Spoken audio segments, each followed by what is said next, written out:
सुशांत सिन्हा, ये वो पाठशाला जहां सबकी क्लास लगती है। और सबसे पहले आपको बता दूं कि आज पाठशाला में क्या क्या है और कौन कौन सी क्लास लगेगी। पहले चरण की जो वोटिंग होनी है, पहला वोट पड़ना है, उससे 48 घंटे पहले बीजेपी नई लिस्ट लेकर आई है और उस लिस्ट में क्या खेला हुआ है वो आपको बताऊंगा। मोदी योगी का यूपी में क्लीन स्वीप वाला प्लान चल रहा है और राहुल अखिलेश अब कल खाता खोलेंगे, ये खबर आ रही है। तिहाड़ के अंदर केजरीवाल ऐसा क्या कर देंगे भाई कि आम आदमी पार्टी चुनाव जीतेगी, आज इस पर भी बात होगी। मायावती ने लास्ट मिनट ऐसा क्या किया है कि अखिलेश और डिंपल टेंशन में होंगे। यानी 2024 चुनाव की सारी बड़ी खबरों का कंप्लीट चैप्टर सबसे पहले खोलूंगा। फिर बात होगी वोटिंग से 2 दिन पहले अयोध्या में वो हो रहा है कि नरेंद्र मोदी की सीटें बढ़नी तय हैं। अयोध्या से वो तस्वीरें आ गई कि रामनवमी पर हर राम भक्त गदगद हो जाएगा। रामलला के भक्त पहुंचे और अयोध्या में कल कैसे अनोखा रिकॉर्ड बनेगा, इसके बारे में बताऊंगा। फिर बात होगी सलमान खान की। जानलेवा हमले के बाद सलमान खान की पहली तस्वीर आई तो उसमें क्या दिखा। सलमान खान के घर पर गोली चलाने वाले शूटर्स पकड़े गए तो क्या खुलासा किया, आज इसके बारे में भी बताऊंगा। लेकिन सबसे पहले दिन भर की बड़ी खबरों का रिवीजन, उसके बाद पहला चैप्टर।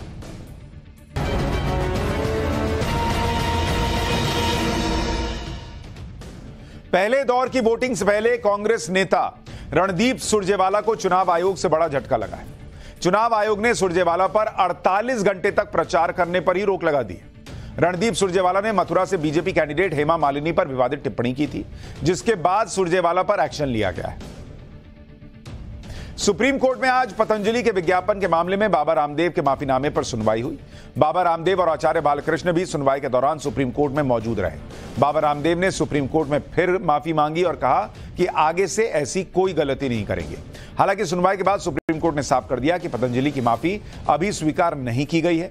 23 अप्रैल को मामले की अगली सुनवाई होगी। उस दिन भी सुप्रीम कोर्ट ने बाबा रामदेव और आचार्य बालकृष्ण दोनों को पेश होने के लिए कहा है। शराब घोटाले के केस में तिहाड़ जेल में बंद दिल्ली के सीएम अरविंद केजरीवाल ने कोर्ट में नई याचिका दी है, जिसमें केजरीवाल ने अपने शुगर लेवल की उस डॉक्टर से नियमित जांच कराने की मांग की है जिससे वो गिरफ्तारी से पहले कंसल्ट करते थे। केजरीवाल की याचिका पर राउज एवेन्यू कोर्ट ने ईडी को नोटिस जारी कर जवाब मांगा है। मामले की अब अगली सुनवाई 18 अप्रैल को होगी। छत्तीसगढ़ के कांकेर जिले में नक्सलियों के खिलाफ अभियान में सुरक्षा बलों को बड़ी कामयाबी मिली है।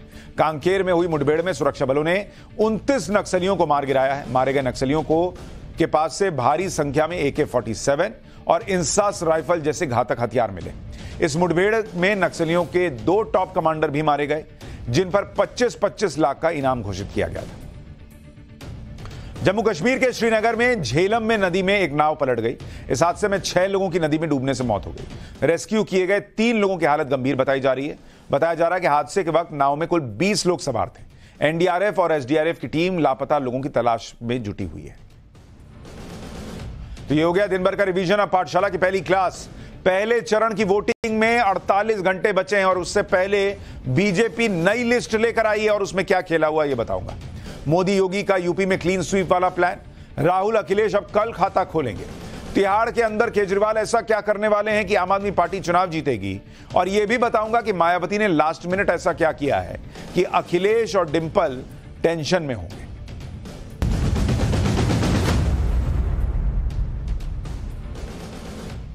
लोकसभा चुनाव के पहले चरण की वोटिंग में सिर्फ 48 घंटे का वक्त बचा है। कल शाम तक प्रचार भी थम जाएगा। 19 अप्रैल को पहले चरण की 102 सीटों पर मतदान होगा। यानी 19 अप्रैल तक लोकसभा की करीब 20% सीटों पर वोटिंग हो चुकी होगी।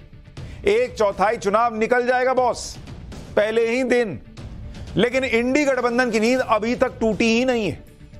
1/4 सीट पर वोट पड़ने हैं, ये भाई लोग सोए हुए हैं।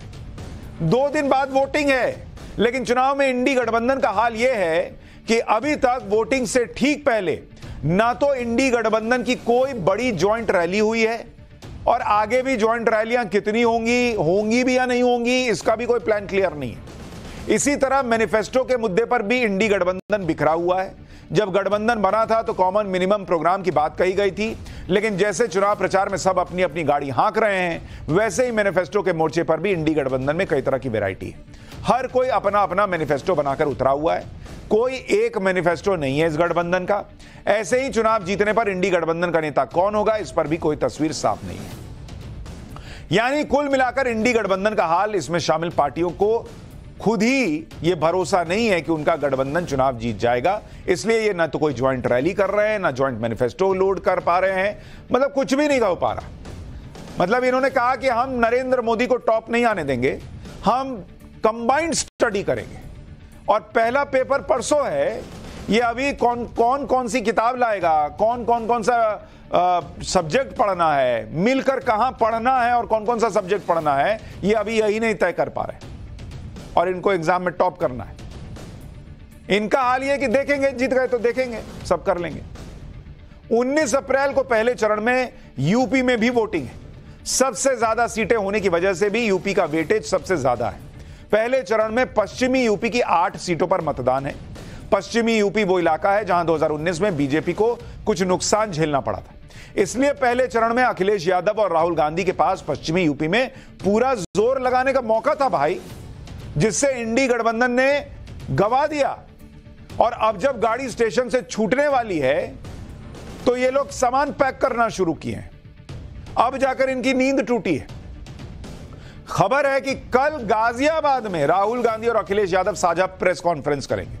यानी यहां भी ज्वाइंट रैली नहीं कर रहे हैं कि गठबंधन को मजबूत करना है, वहां भी सिर्फ प्रेस कॉन्फ्रेंस से काम निपटाया जा रहा है।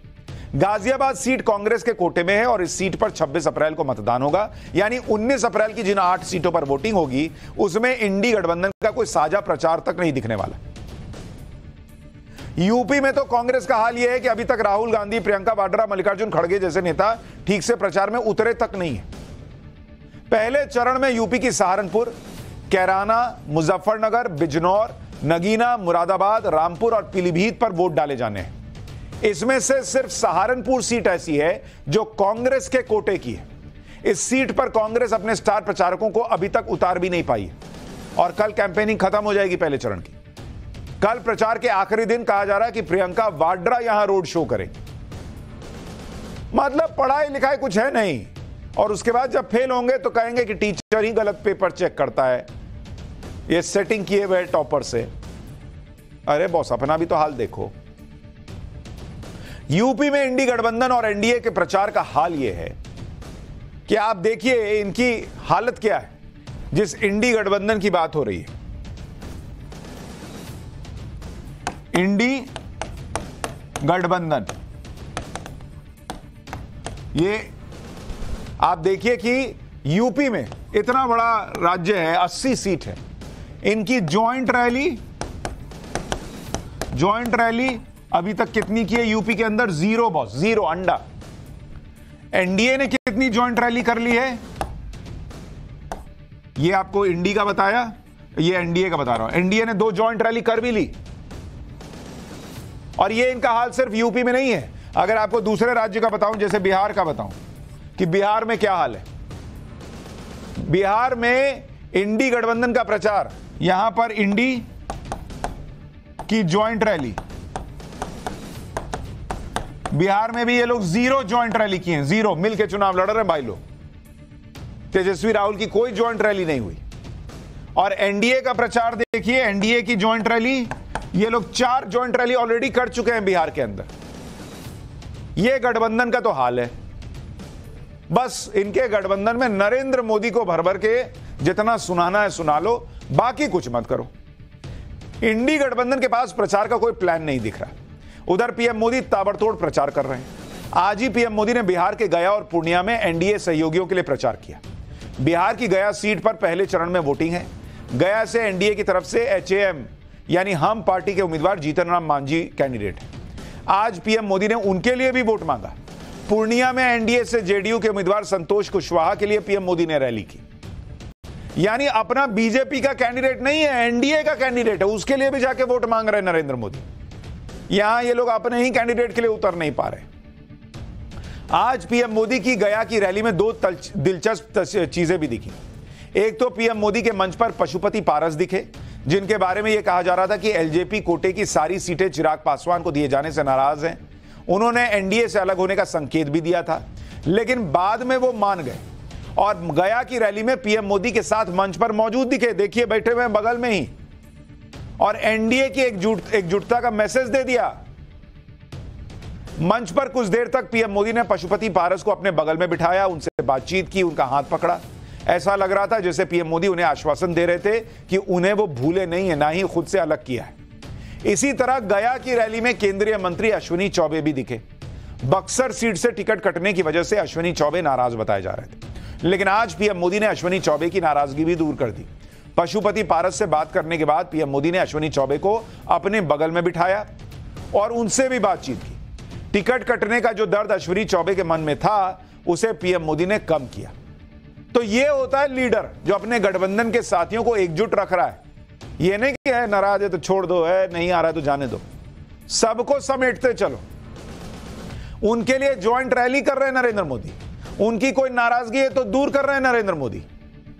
बिहार में रैली करते हुए पीएम मोदी ने भी इंडी गठबंधन की चुनावी प्लानिंग पर सवाल उठाए। पीएम मोदी ने कहा कि इंडी गठबंधन के पास कोई विजन ही नहीं है।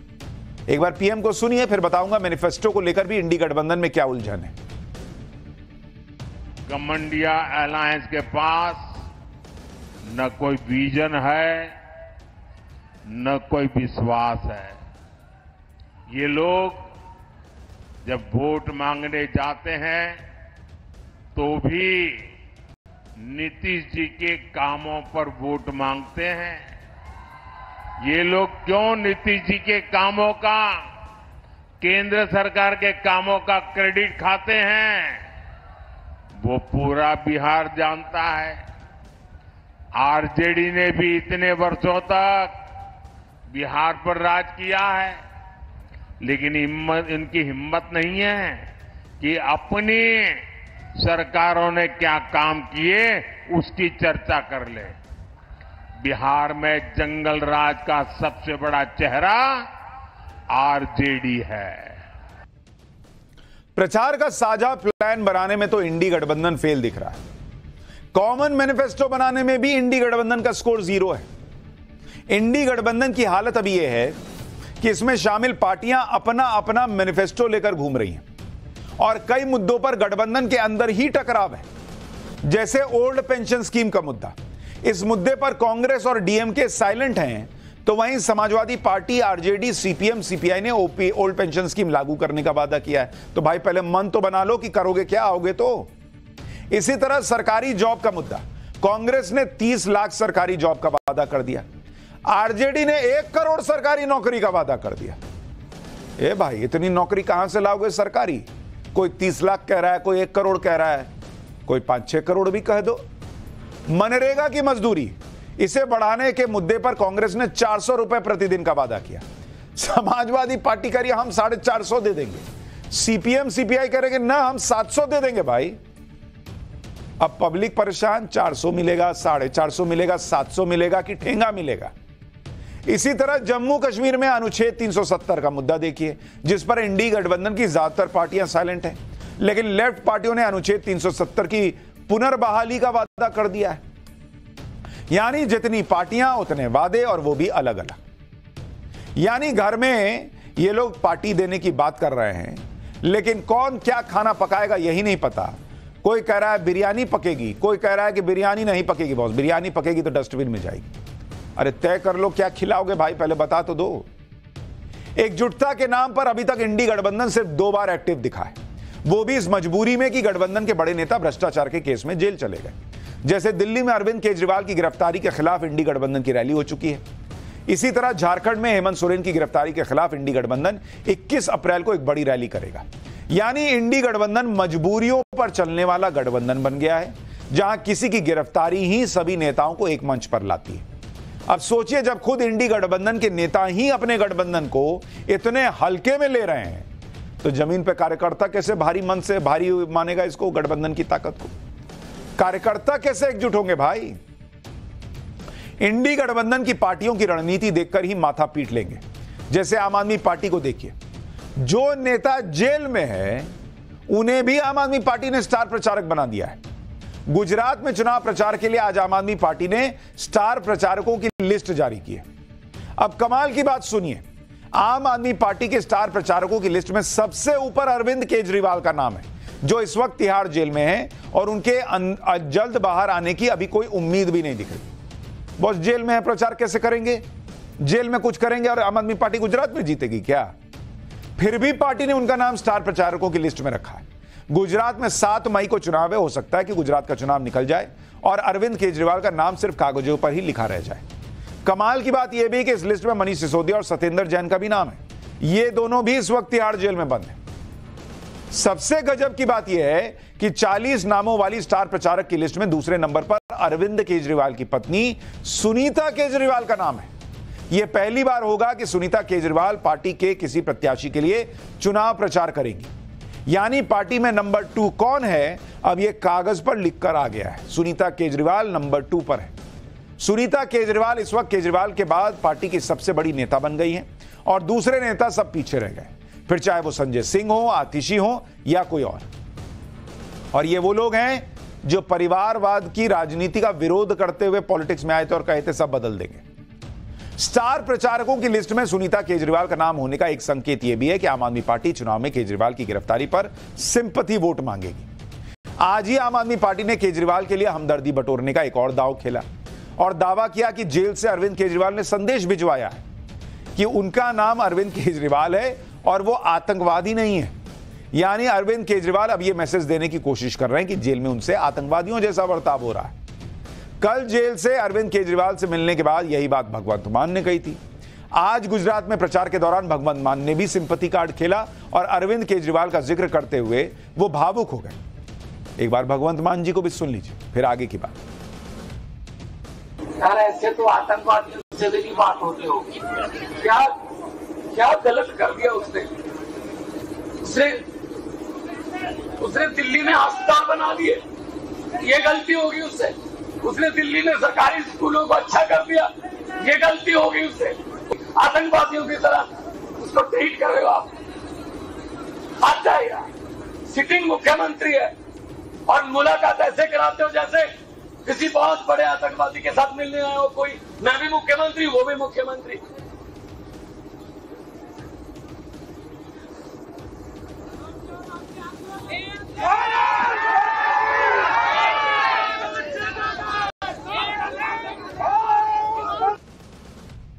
इधर इंडी गठबंधन की पार्टियां अपना अपना फैलाया रायता समेट रही हैं, उधर बीजेपी लिस्ट पर लिस्ट जारी कर रही है। बीजेपी की नई लिस्ट आई है जिसमें 7 सीटों पर उम्मीदवारों के नाम का ऐलान किया गया है। इन 7 सीटों में यूपी की 2 सीटें हैं और इन दोनों सीटों पर बीजेपी ने इस बार कैंडिडेट बदल दिए। ये 2 सीटें हैं देवरिया और फिरोजाबाद। देवरिया में बीजेपी ने शशांक मणि त्रिपाठी को टिकट दिया है। मौजूदा सांसद रमापति राम त्रिपाठी का टिकट काट दिया गया है। 2019 के चुनाव में देवरिया में बीजेपी करीब 2.5 लाख वोट से जीती थी। फिरोजाबाद सीट पर बीजेपी ने ठाकुर विश्वदीप सिंह को टिकट दिया है और मौजूदा सांसद चंद्रसेन जादौन का टिकट कटा है। 2019 में फिरोजाबाद में बीजेपी करीब 29,000 वोट से जीती थी। यानी दोनों बड़े अंतर से जीतने वाली सीटों पर कैंडिडेट बदल दिए गए। इसमें फिरोजाबाद की सीट इसलिए अहम है क्योंकि यहां से अखिलेश यादव के परिवार के अक्षय यादव चुनाव लड़ रहे हैं, जो राम गोपाल यादव के बेटे हैं। अब फिरोजाबाद सीट पर समाजवादी पार्टी से अक्षय यादव और बीजेपी से ठाकुर विश्वदीप सिंह के बीच मुकाबला होगा। पिछली बार फिरोजाबाद में अक्षय यादव अपने चाचा शिवपाल यादव की वजह से हार गए थे, क्योंकि तब शिवपाल अपनी अलग पार्टी बनाकर फिरोजाबाद से उतर गए थे। रिजल्ट यह रहा कि बीजेपी को करीब 4,95,000 वोट मिले, अक्षय यादव को 4,67,000 वोट मिले और शिवपाल को करीब 92,000 वोट मिले और बीजेपी ये सीट करीब 28,000 वोट के अंतर से जीत गई। लेकिन इस बार समाजवादी पार्टी को थोड़ी उम्मीद होगी, क्योंकि इस बार शिवपाल यादव समाजवादी पार्टी के साथ हैं और बीजेपी ने भी अपना कैंडिडेट बदल दिया है। फिरोजाबाद तो मुलायम परिवार का गढ़ रहा है। वहां से अखिलेश यादव, डिंपल यादव चुनाव लड़ चुके हैं। लेकिन मुलायम परिवार का सबसे बड़ा गढ़ तो मैनपुरी है, जहां से 1996 से अब तक मुलायम परिवार ही चुनाव लड़ता रहा है और जीतता रहा है, फिर चाहे किसी की लहर रही हो। मैनपुरी से मुलायम सिंह यादव सांसद बनते थे। मुलायम सिंह के जाने के बाद अखिलेश की पत्नी डिंपल मैनपुरी से सांसद हैं और वही मैनपुरी से इस बार चुनाव भी लड़ रही हैं। आज डिंपल यादव ने मैनपुरी से नॉमिनेशन भरा। नॉमिनेशन के वक्त पूरा मुलायम परिवार मैनपुरी में मौजूद था। अखिलेश यादव, चाचा शिवपाल यादव, राम गोपाल यादव सब पहुंचे हुए थे। नॉमिनेशन के लिए सैफई में अपने घर से निकलने के बाद डिंपल यादव ने मुलायम सिंह यादव की समाधि पर फूल भी चढ़ाए। डिंपल यादव ने नॉमिनेशन से पहले मुलायम सिंह यादव को याद किया वहीं अखिलेश यादव भी मैनपुरी सीट से अपने पिता मुलायम सिंह यादव का कनेक्शन बताने से नहीं चूके। पहले अखिलेश यादव को सुनिए, फिर बताता हूं कि मैनपुरी भले ही मुलायम परिवार का गढ़ हो, लेकिन यहां भी उनके लिए एक नई टेंशन खड़ी हो गई। नेताजी के ना रहने पे भी नेताजी को याद कर करके एक एक वोट डाल करके 3 लाख के लगभग पार्टी को जिताने का काम किया था। जहां ये मैनपुरी की जनता रिकॉर्ड मतों से जिताने जा रही है, वहीं मैनपुरी का रिकॉर्ड मतों से जीतने के बाद मैनपुरी का मान सम्मान का चुनाव भी यहां की जनता समझ रही है। मैनपुरी सीट को लेकर अखिलेश को कॉन्फिडेंस होगा कि भाई ये सीट तो उनकी पत्नी डिंपल यादव निकाल ही लेंगे, लेकिन मैनपुरी में आज तक समाजवादी पार्टी एक बार भी नहीं हारी। खुद 3 बार तो मुलायम सिंह यादव सांसद रहे। मुलायम के बाद उपचुनाव में मैनपुरी से डिंपल यादव जीती। उपचुनाव में डिंपल की जीत का अंतर 2,88,000 वोट भी रहा। लेकिन अखिलेश को मैनपुरी में भी टेंशन इसलिए होगी क्योंकि अचानक मायावती की पार्टी बीएसपी ने मैनपुरी सीट पर अपना कैंडिडेट बदल दिया। बीएसपी ने मैनपुरी से शिवप्रसाद यादव को टिकट दे दिया है। पहले मायावती ने यहां पर गुलशन शाक्य को कैंडिडेट बनाया था। यादव कैंडिडेट उतारने से अखिलेश और डिंपल के साथ मायावती ने खेल कर दिया है, यह चर्चा बढ़ गई है। मैनपुरी में मायावती ने यादव कैंडिडेट उतारकर कैसे अखिलेश की परेशानी बढ़ा दी है, आपको मैनपुरी के जातिगत समीकरण से समझ में आएगा। जिस मैनपुरी सीट की हम बात कर रहे हैं, वहां पर मैनपुरी इस सीट पर गणित क्या है? यहां पर यादव वोटर जो है वो करीब 3.5 लाख है। 3.5 लाख, 3.5 लाख यादव वोटर है मैनपुरी के अंदर, और ठाकुर वोटर जो है वो करीब 1.5 लाख, 1.5 लाख। शाक्य वोटर है 1,60,000, 1.6 लाख। जाटव जो है वो 1,40,000, और ब्राह्मण जो है वो है 1,20,000। और अगर आप देखेंगे लोधी और मुस्लिम, लोधी और मुस्लिम ये दोनों 1-1 लाख हैं। 1 लाख, 1 लाख, ये है मैनपुरी का जातिगत गणित। अब इससे अखिलेश की परेशानी यह होगी कि 2022 के उपचुनाव में डिंपल यादव सिंपैथी वोट में बड़े मार्जिन से तो जीत गई, लेकिन 2019 के चुनाव में खुद मुलायम सिंह सिर्फ 94,000 वोट से जीते थे, और वो भी तब उसमें बीएसपी का वोट भी शामिल था। जबकि 2014 में जब बीएसपी इस पर चुनाव लड़ी थी, तो 2014 का चुनाव अगर आप देखिएगा तो बीएसपी को करीब 1,42,000 वोट मिले थे। यानी बीएसपी का मैनपुरी में कोर वोट बैंक है। और इस बार जब बीएसपी ने यादव कैंडिडेट खड़ा किया है, तो यहां अगर अखिलेश यादव को डेंट लगा तो मैनपुरी में खेला हो जाएगा बॉस। ऐसे में मैनपुरी में डिंपल यादव की राह भी अब आसान नहीं रहेगी, यह अभी से चर्चा का विषय बन गया है। अखिलेश यादव को लग रहा है कि बीएसपी के यादव कैंडिडेट से कहीं डैमेज ना हो जाए, इसलिए बीएसपी के जिस कैंडिडेट का टिकट मायावती ने काटा, उसे समाजवादी पार्टी में शामिल करवाया गया। मैनपुरी में बीएसपी ने पहले गुलशन शाक्य को टिकट दिया था, लेकिन टिकट कटने के बाद गुलशन शाक्य अखिलेश यादव की मौजूदगी में समाजवादी पार्टी में शामिल हो गए। अखिलेश यादव ने बीएसपी के नए कैंडिडेट को बीजेपी की रणनीति का हिस्सा बता दिया। सुनिए बीएसपी के कैंडिडेट बदलने पर अखिलेश यादव क्या कह रहे हैं। जो बीएसपी के प्रत्याशी हैं वो बीजेपी के माध्यम से आए हैं, और बीएसपी ने जो प्रत्याशी काटा है तो साक्य समाज पूरा अपमानित महसूस कर रहा है। इस बार मैनपुरी का साक्य समाज का वोट एकजुट होकर के, और जो लड़ाई पीडीए की है और संविधान बचाने की, अपने वोट के अधिकार को बचाने की, उसको बचाने के लिए वोट समाजवादी पार्टी के पक्ष में करेंगे। अच्छा, इन्होंने यादव को टिकट दिया, डिंपल यादव तो यादव समाज से ही हैं, उनको टिकट दिया, तब शाक्य समाज जो है वो अपमानित नहीं हुआ था। मायावती ने शाक्य समाज के कैंडिडेट को हटाकर यादव को टिकट दे दिया, तो शाक्य समाज अपमानित हो गया। और ये 10 जगह अखिलेश यादव 10 जगह कैंडिडेट अपना बदले, तो जहां जहां बदले वहां वो समाज अपमानित हुआ कि नहीं हुआ। लेकिन पॉलिटिक्स है, डर लगने लगा है कि कहीं वो यादव वोट बट गया तो चलो कम से कम शाक्य वोट ही मिल जाए। इधर अखिलेश यादव टेंशन में है, उधर सीएम योगी धमाधम प्रचार कर रहे हैं। यूपी में बीजेपी के क्लीन स्वीप के लिए सीएम योगी ताबड़तोड़ रैलियों में जुटे हैं। सीएम योगी आदित्यनाथ आज सहारनपुर पहुंचे, जहां उन्होंने करीब 2 किलोमीटर लंबा रोड शो किया। योगी के रोड शो के दौरान सड़क के दोनों तरफ लोगों की भारी भीड़ जुटी नजर आई। बीजेपी का झंडा लहरा रहे लोग जय श्री राम के जयकारे और योगी के समर्थन में नारेबाजी करते हुए सुनाई दिए। यूपी में बीजेपी का मामला तो फिट दिख रहा है। सिर्फ 2 सीटें बची हैं जहां पर बीजेपी ने अब भी अपने कैंडिडेट के नाम का ऐलान नहीं किया, और ये 2 सीटें हैं बृजभूषण शरण सिंह की सीट कैसरगंज और गांधी परिवार की सीट रायबरेली।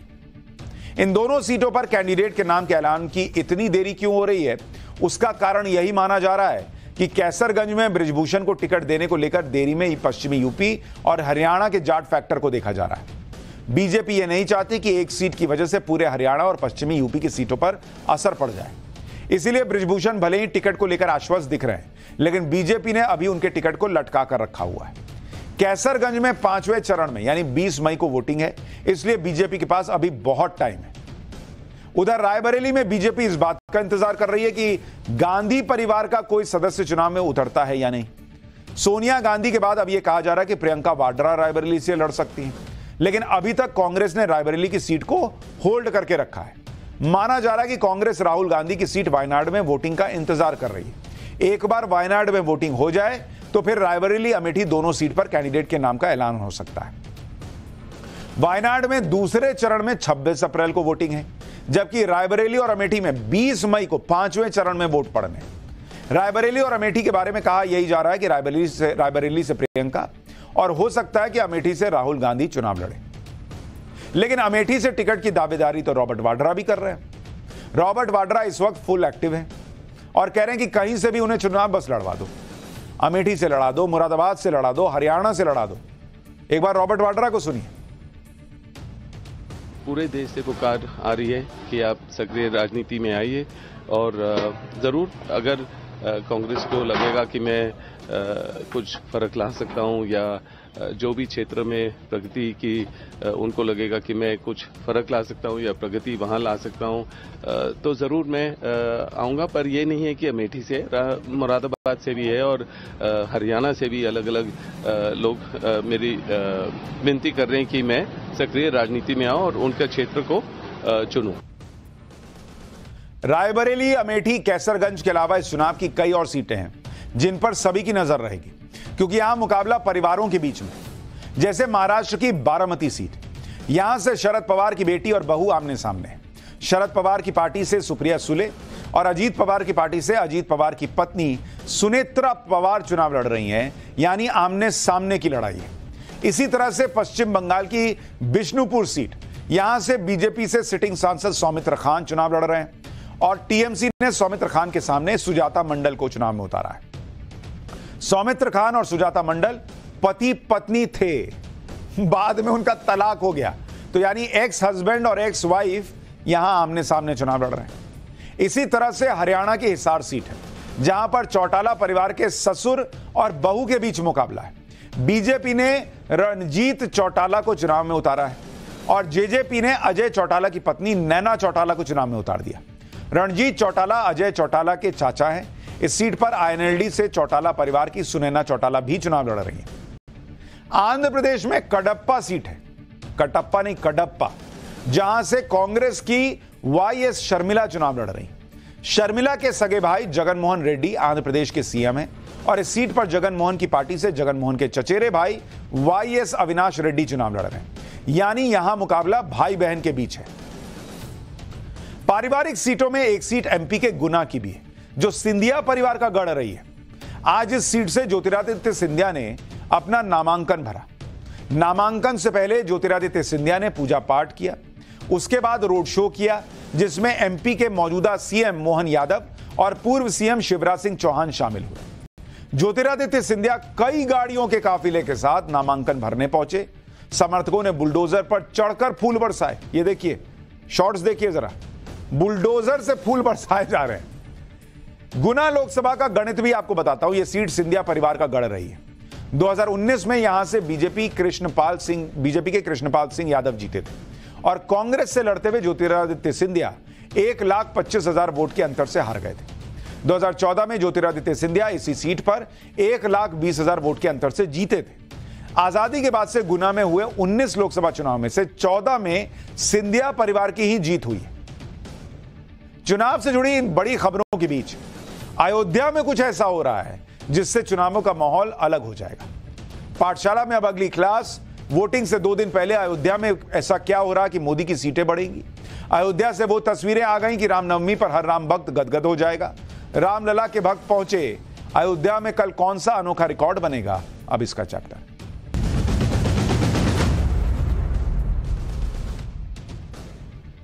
अयोध्या में भव्य मंदिर में रामलला के विराजमान होने के बाद पहली रामनवमी की तैयारियां जोरों पर। और आप देखिए क्या सुंदर दिख रहा है राम मंदिर, गजब दिख रहा है भाई। 17 अप्रैल यानी कल रामनवमी का पर्व जो है वो पूरे उत्साह के साथ मनाया जाएगा और इसके लिए श्री राम की नगरी एक बार फिर से सज रही है। 22 जनवरी को अयोध्या में जैसा माहौल था, अयोध्या से श्री राम का संदेश पूरे देश में गया था, वैसा ही माहौल फिर से बन रहा है। हर तरफ रामलला और रामनवमी की ही चर्चा हो रही है।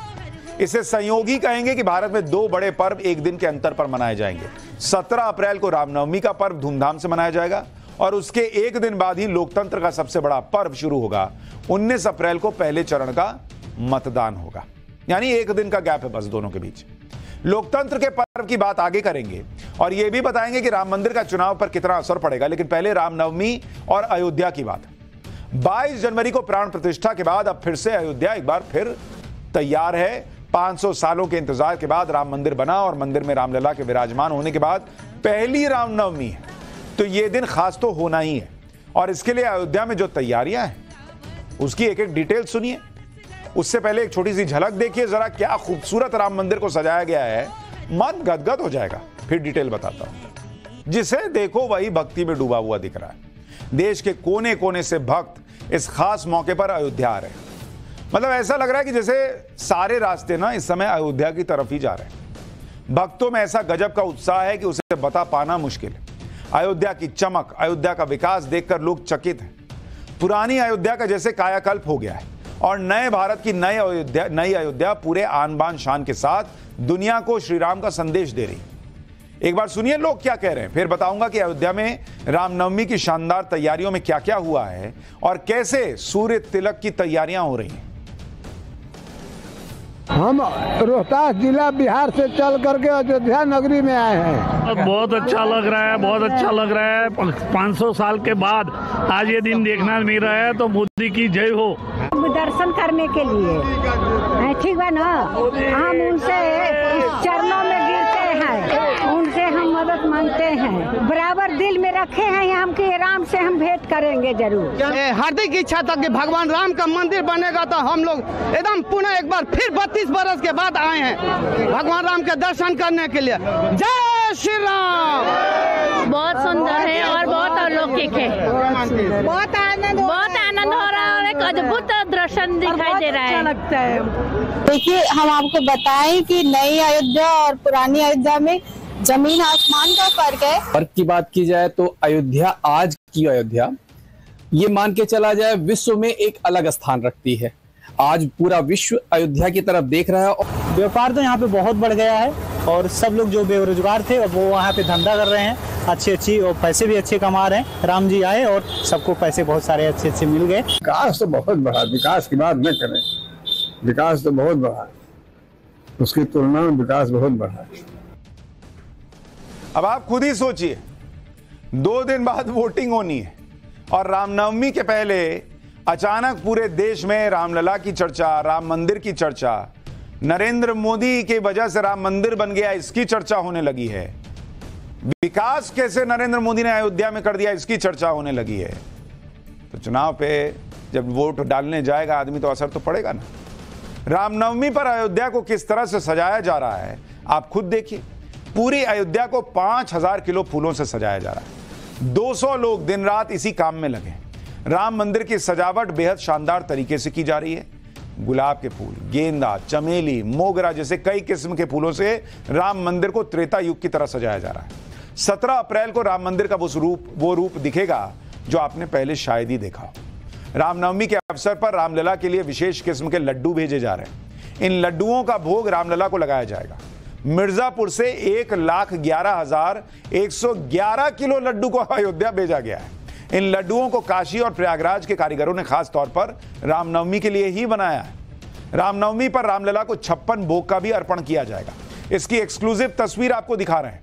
यही वो 56 भोग है जो रामलला को अर्पित किया जाएगा। रामनवमी पर अयोध्या में देश भर से लाखों भक्त आएंगे।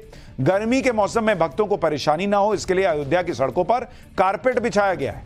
सड़क पर कारपेट, राम भक्तों का वीआईपी ट्रीटमेंट। जगह जगह हेल्थ सेंटर बनाए गए हैं। हेल्प सेंटर भी बनाए जा रहे हैं। हेल्थ सेंटर और हेल्प सेंटर, जहां परेशानी की स्थिति में भक्तों की मदद की जाएगी। अयोध्या में किस तरह की तैयारियां चल रही हैं, उस पर एक ग्राउंड रिपोर्ट भी बताऊंगा।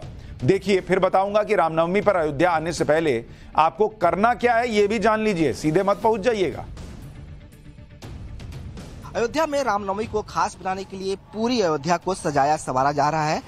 इस वक्त तमाम जो सड़क है, जो गेट्स हैं, वहाँ पे फूलों से प्रभु श्री राम के लिए तैयारियां की जा रही है। अयोध्या को सजाने की तैयारी हो रही है। कहाँ से फूल आ रहे हैं सब? ये दिल्ली से आया है और कुछ फूल थाईलैंड का भी है। अच्छा। और ये कलकत्ता का गेंदा है। तो पूरे अयोध्या में सजाना है। कहाँ सजाने की जिम्मेदारी दी गई आप लोग को? ये 11 नंबर गेट है, मंदिर है और बिरला धर्मशाला वाला मेन गेट है। अरे पूरा मंदिर पूरा सज रहा है, पूरा एरिया परिसर, पूरा मंदिर के आसपास के इलाका सजाया है। पूरा इलाका सज रहा है। कल सुबह 7 बजे तक जो अयोध्या की तस्वीर होगी वो बिल्कुल बदली होगी। जो लोग अयोध्या में आएंगे प्रभु श्री राम लला के दर्शन के लिए, उन्हें एक सजी सवरी अयोध्या दिखाई दे, इसकी ही तैयारी जो है अयोध्या में जोरों पर की जा रही है। रामनवमी पर कई रिपोर्ट्स में ऐसा अनुमान लगाया जा रहा है कि 50 लाख से ज्यादा भक्त अयोध्या आ सकते हैं। 50 लाख। ऐसे में राम मंदिर ट्रस्ट ने भी खास तैयारियां की। 16 अप्रैल से 19 अप्रैल तक सभी वीआईपी पास रद्द कर दिए गए। कोई वीआईपी नहीं भाई, सब राम भक्त वीआईपी है। वीआईपी लोगों से अपील की गई है कि 19 के बाद दर्शन कराइएगा। आम हो या खास, सभी के लिए एक जैसे दर्शन की व्यवस्था की गई है। लोगों से अपील है कि वो मोबाइल लेकर मंदिर ना आए, ताकि वहां पर फोटो खींच रहे हैं, ये कर रहे हैं, वो कर रहे हैं, उसमें टाइम वेस्ट होगा, फिर भीड़ लग जाएगी, फिर दिक्कत होगी। रामनवमी पर श्री राम की विशेष पूजा और आरती का भी प्रबंध है। रामलला के विराजमान होने के बाद पहली रामनवमी बेहद खास होने वाली है और इसके लिए राम मंदिर ट्रस्ट की तरफ से जानकारी दी गई कि किस समय कौन सा कार्यक्रम होगा। सुबह 3 बजे से पूजा शुरू हो जाएगी। 11 पुजारी रामलला की पूजा करेंगे। रामलला सोने चांदी के वर्क से बने पीले वस्त्र पहनेंगे, सोने का हार, सोने का मुकुट धारण करेंगे। फिर सुबह 3:30 बजे मंगला आरती होगी। रामलला का जलाभिषेक और पंचामृत अभिषेक होगा। सुबह 5 बजे मंदिर के कपाट खुलेंगे और दोपहर 12 बजे जन्मोत्सव मनाया जाएगा। रामलला को 56 व्यंजन का भोग लगाया जाएगा। 4 तरह की पंजीरी होगी, पंचामृत का अर्पण होगा। उसके बाद रामलला की आरती होगी। शाम 4 बजे रामलला को जलपान दिया जाएगा। 6 बजे फिर से आरती होगी और रात 12 बजे तक दर्शन होंगे।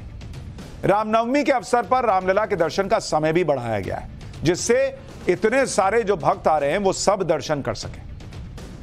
रामनवमी पर रामलला का सूर्य अभिषेक भी किया जाएगा। तक पर सूर्य तिलक की आकृति बनाएंगे। यह सूर्य तिलक 17 अप्रैल को दोपहर ठीक 12 बजे दिखाई देगा। सूर्य तिलक करीब 4 से 6 मिनट तक रामलला के मस्तक पर दिखाई देगा और इसका साइज करीब 75 मिलीमीटर के आकार का होगा। इस तकनीक को आईआईटी रुड़की में मौजूद सीबीआरआई यानी सेंट्रल बिल्डिंग रिसर्च इंस्टीट्यूट ने तैयार किया है। इसमें सूर्य की गति की कैलकुलेशन के लिए इंडियन इंस्टीट्यूट ऑफ एस्ट्रोफिजिक्स की मदद ली गई। यानी अयोध्या में 17 अप्रैल को दोपहर 12 बजे सूर्य किस तरफ होगा, इसकी गणना निकाली गई है। एक तरफ अयोध्या में भव्य राम मंदिर की तैयारी चल रही है, तो दूसरी तरफ कुछ लोग ऐसे भी हैं जो सवाल पूछते रहते हैं कि राम मंदिर बनने से क्या हो जाएगा।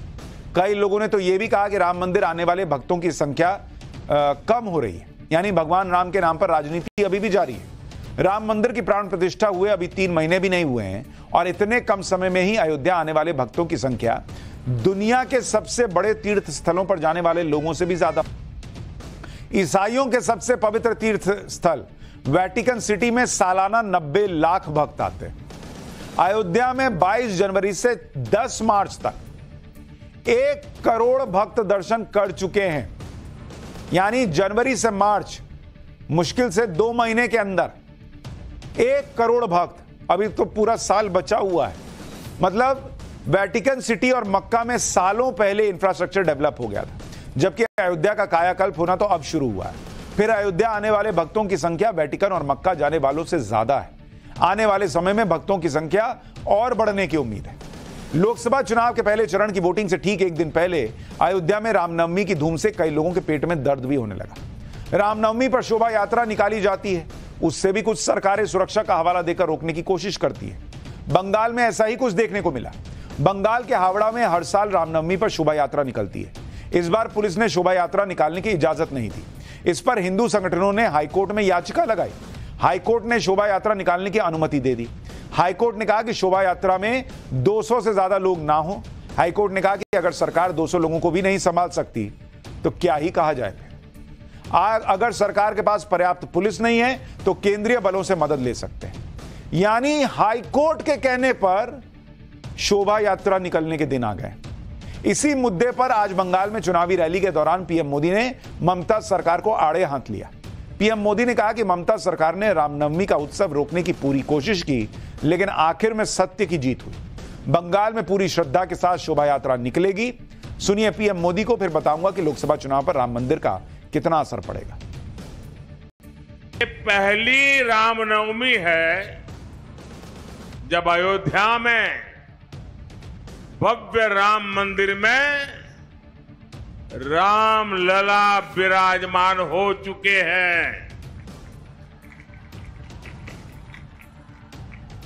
मुझे पता है टीएमसी ने हमेशा की तरह यहां रामनवमी उत्सव को रोकने की पूरी कोशिश की, सारे षड्यंत्र किए, लेकिन जीत सत्य की ही होती है। इसलिए कोर्ट से अनुमति मिल गई है और कल पूरी श्रद्धा और भक्ति के साथ रामनवमी की शोभा यात्राएं निकलेगी। मैं आपको और बंगाल के मेरे सभी भाइयों बहनों को इस अवसर पर बधाई देता हूं। आपको यह भी याद होगा कि किस तरह से राजनीतिक दलों ने राम मंदिर प्राण प्रतिष्ठा कार्यक्रम से दूरी बनाई थी। प्राण प्रतिष्ठा के कार्यक्रम को बीजेपी का कार्यक्रम बताया गया था। अगर चुनाव में राम मंदिर मुद्दे के असर की बात करें तो सीएसडीएस के मुताबिक उत्तर और पश्चिम भारत के 51% लोगों को लगता है कि राम मंदिर से हिंदू एकजुट होंगे। दक्षिण भारत के 43% और पूर्वी भारत के 45% लोगों को भी यही लगता है कि राम मंदिर हिंदुओं को एकजुट कर रहा है। यानी राम मंदिर बनने और मंदिर में रामलला के विराजमान होने से हिंदू एकजुट हुए हैं और हिंदू पहचान से लोग गर्व का अनुभव कर रहे हैं। यानी राम मंदिर मुद्दा है इस चुनाव में। और पहले वोटिंग से पहले 2 दिन पहले रामनवमी और रामलला के लिए जो तैयारियां हो रही हैं वो हर वोटर के मन में जगह तो बनाएगी। पाठशाला में अब अगला चैप्टर, जानलेवा हमले के बाद सलमान खान की पहली तस्वीर आई तो क्या दिखा। सलमान खान के घर पर गोली चलाने वाले पकड़े गए शूटर्स ने क्या खुलासा किया, अब इसका चैप्टर।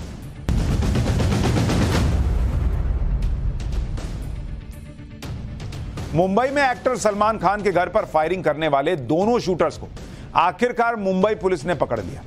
ये शूटर्स रविवार 14 अप्रैल को फायरिंग करने के बाद पहले बाइक से फरार हो गए और बाद में गुजरात के भुज जिले में पहुंचकर गायब हो गए। मुंबई पुलिस और भुज पुलिस ने एक ज्वाइंट टीम बनाकर इन दोनों अपराधियों को भुज से करीब 250 किलोमीटर दूर नखत्राणा नाम की जगह से पकड़ लिया है।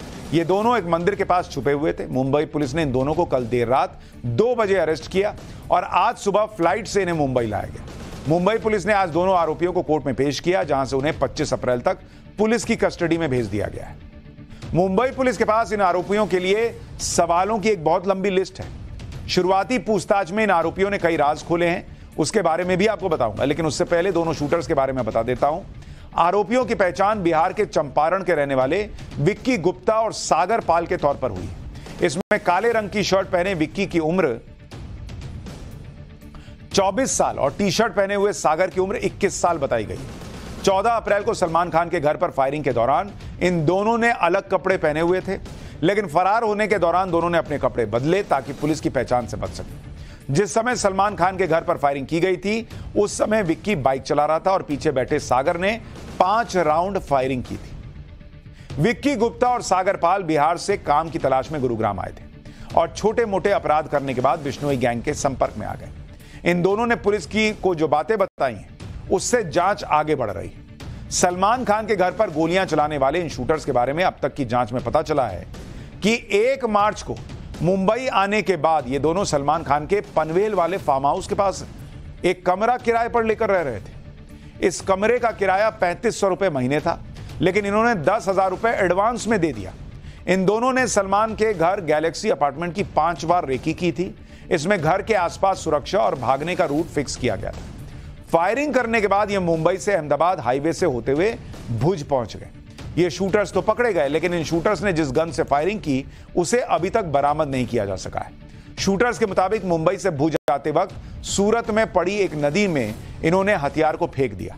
हालांकि पुलिस इस दावे की भी जांच करेगी। इसके अलावा दोनों शूटर्स में से एक का फोन बरामद हुआ है, लेकिन पुलिस को शक है कि इनके पास 2 फोन थे, जिसमें से एक फोन को तोड़ दिया गया है। पुलिस को यह भी शक है कि इन दोनों शूटर्स को बिश्नोई गैंग के किसी लोकल गैंगस्टर से मदद मिल रही थी। हालांकि सलमान खान पर हमले के इस केस को सुलझाने के लिए मुंबई पुलिस को अभी कई सवालों के जवाब जानने होंगे, जैसे सलमान खान के घर पर हमला करने के लिए कहा किसने था, फायरिंग के लिए हथियार कहां से आया, सलमान के पनवेल वाले फार्म हाउस में किराए पर कमरा किसने दिलवाया और किराए के लिए 10,000 रुपए किसने दिए। अगर कोई लोकल आदमी इनकी मदद कर रहा था तो वो कौन है, कहां है, हमला करने के बाद भुज भागने का ऑर्डर किसने दिया था।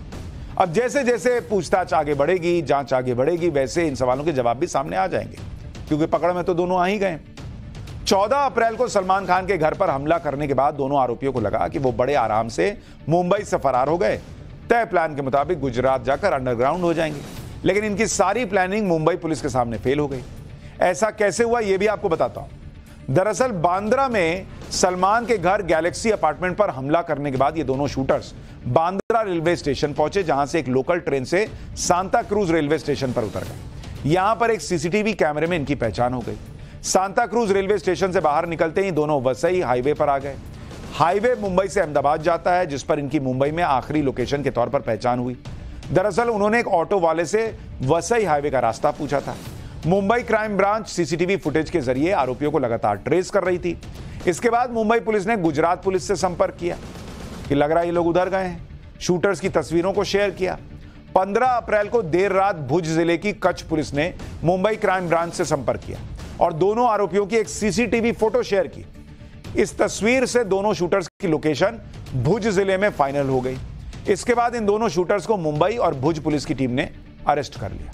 यानी आप सोचिए, एडवांस टेक्नोलॉजी जो है, सीसीटीवी वगैरह सब जगह लगने से ये दोनों पकड़ में आ गए। सलमान खान के घर पर हुए हमले के बाद आज सलमान खान की पहली तस्वीर भी सामने आई। इस तस्वीर में सलमान खान महाराष्ट्र के मुख्यमंत्री एकनाथ शिंदे के साथ बैठे दिखे, उनसे मिलते दिखे। हालांकि सलमान के चेहरे पर परेशानी भी दिख रही थी। परिवार के लोग भी वहीं पर हैं। परिवार को भी टेंशन होगी, क्योंकि सलमान खान के घर तक अब शूटर्स भी पहुंच चुके हैं। ये उनको चिंता खाई जा रही होगी। कल सलमान के भाई अरबाज ने सोशल मीडिया पर एक पोस्ट की थी, जिसमें उन्होंने कहा था कि इस हमले से पूरा परिवार सदमे में। इसलिए आज सीएम शिंदे सलमान के परिवार को हिम्मत और भरोसा देने उनके घर गए। सीएम शिंदे ने सलमान के परिवार को भरोसा दिलाया कि सलमान और उनके परिवार को कुछ नहीं होगा और महाराष्ट्र में बिश्नोई गैंग के लोगों की सफाई कर दी जाएगी। वैसे तो बिश्नोई गैंग पहले भी सलमान खान के ऊपर 2 बार हमले की कोशिश कर चुका है, लेकिन इस बार सलमान खान के घर पर हमला करके बिश्नोई गैंग ने अपनी ताकत दिखाई है। यहां सवाल यह है कि बिश्नोई गैंग सलमान खान के पीछे क्यों पड़ा, सलमान खान से ऐसी क्या दुश्मनी है। इसकी वजह भी आपको बताता हूं। सलमान खान और लॉरेंस बिश्नोई की दुश्मनी की वजह काला हिरण है। साल 1998 में सलमान खान पर काले हिरण के शिकार का आरोप लगा। आरोप था कि सलमान ने जोधपुर के पास कांकड़ी गांव में 2 काले हिरणों को मारा था। राजस्थान में बिश्नोई समाज काले हिरणों को परिवार की तरह मानता है। बिश्नोई समाज काले हिरणों की पूजा भी करता है। लॉरेंस बिश्नोई भी बिश्नोई समाज से आता है और इसी वजह से सलमान को दुश्मन मानता है। लॉरेंस बिश्नोई ने सलमान खान से इस मामले में काफी माफी मांगने के लिए कहा था। 2 बार पहले भी लॉरेंस बिश्नोई सलमान की हत्या की साजिश रच चुका है। काले हिरणों का शिकार करने के मामले में सलमान खान को 5 साल की सजा भी सुनाई गई और इस चक्कर में साल 2018 में सलमान खान को जोधपुर जेल में भी रहना पड़ा। बाद में जमानत मिलने पर सलमान खान जेल से रिहा हुए। महाराष्ट्र सरकार ने सलमान खान की सुरक्षा भी बढ़ा दी है। मार्च 2023 में लॉरेंस बिश्नोई से धमकी मिलने के बाद सलमान खान को Y+ कैटेगरी की सुरक्षा मिली हुई। इस सुरक्षा घेरे में सलमान के साथ 11 जवान हर समय साथ में रहते हैं। 2 कमांडो और 2 PSO शामिल होते हैं। इसके अलावा सलमान की गाड़ी के आगे और पीछे एस्कॉर्ट करने के लिए पुलिस की 2 गाड़ियां रहती हैं। साथ साथ सलमान की गाड़ी भी पूरी तरह से बुलेट प्रूफ है। सलमान के साथ पहले महाराष्ट्र पुलिस के जवान रहते थे, लेकिन धमकी मिलने के बाद उन्हें Y+ कैटेगरी की सुरक्षा दी गई है। यानी पूरी तरह से सलमान खान को सुरक्षा दायरे में रखने का प्रयास हो रहा है और खुद मुख्यमंत्री जाकर सलमान खान उनके परिवार को आश्वासन दे रहे हैं कि ठीक है, हो गया, लेकिन घबराने की जरूरत नहीं है, पुलिस आपके साथ है।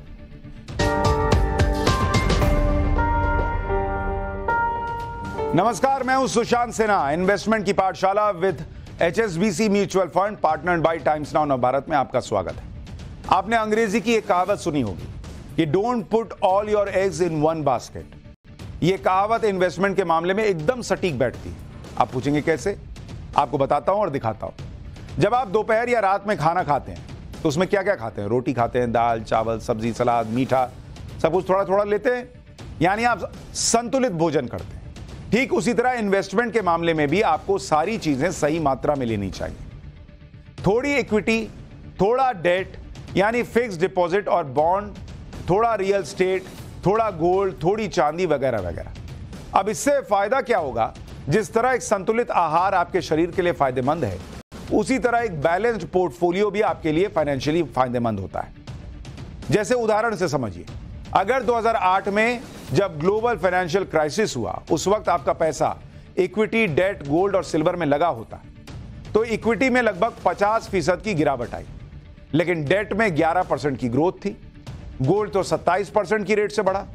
गोल्ड और डेट में उछाल की वजह से इक्विटी में आई बड़ी गिरावट बैलेंस हो गई। अब आपको एक और चार्ट भी दिखाता हूं।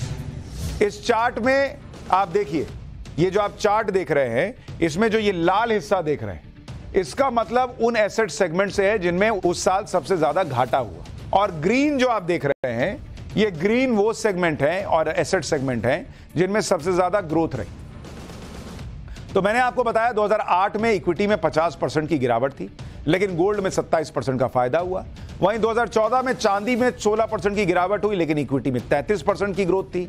और 2023 में इक्विटी में 21% का उछाल था, गोल्ड में 15% की बढ़ोतरी थी। जैसा कि आप देख सकते हैं, लगभग हर साल में जिस एसेट में सबसे ज्यादा ग्रोथ होती है, जरूरी नहीं कि अगले साल भी उसी में सबसे ज्यादा ग्रोथ हो। तो याद रखिए, एसेट पर रिटर्न चेंज होता रहता है, इसलिए जरूरी है कि आपका इन्वेस्टमेंट अलग अलग एसेट्स में हो ताकि आपका एवरेज रिटर्न बैलेंस हो जाए।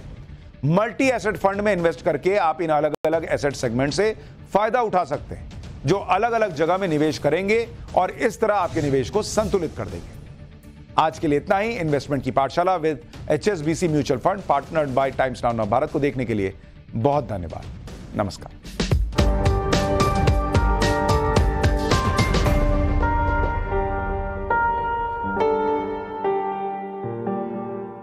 An investor education and awareness initiative by HSBC Mutual Fund। Mutual fund निवेश बाजार जोखिम के अधीन है। योजना संबंधी